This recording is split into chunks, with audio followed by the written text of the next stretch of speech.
The alchemist part 6। आसमान लाल रंग से रंग गया था और अचानक सूरज निकल आया। सैंटियागो ने अपने पिता के साथ हुई उस बातचीत को याद किया और एक मुस्कुराहट उसके चेहरे पर उभर आई।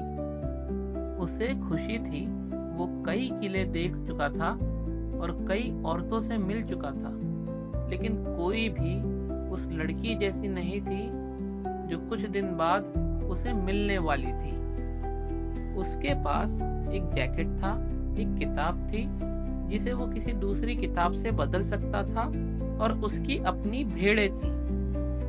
लेकिन सबसे जरूरी बात ये थी, हर दिन वो अपने सपने को जी रहा था।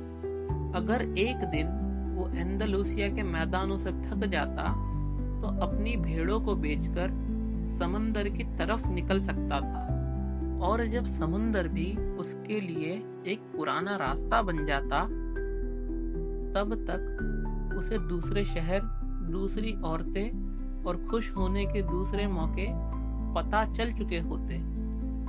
जब वो सूरज को उगते हुए देख रहा था, उसने सोचा, सेमिनरी में कभी भगवान नहीं मिला मुझे।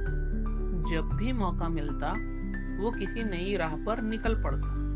वो कई बार उस इलाके से गुजरा था, लेकिन कभी भी वो उस टूटे हुए गिरजाघर में नहीं गया था। दुनिया बहुत बड़ी थी और कभी ना खत्म होने वाली भी। उसे सिर्फ इतना करना होता कि अपनी भेड़ों को कुछ वक्त के लिए रास्ता चुनने देना, और फिर नए नए मंजर खुद ब खुद उसके सामने आ जाते। उसने सोचा, मसला ये है, ये सब भेड़ खुद से कभी कुछ नहीं समझती कि हर दिन वो एक नई राह पर चल रही है। उन्हें दिखाई नहीं देता कि चरवाहा बदल गया है या मौसम बदल गया है। उनका ध्यान सिर्फ खाने और पानी पर रहता है। शायद हम सब ऐसे ही हैं, उसने खुद से कहा। मैं भी।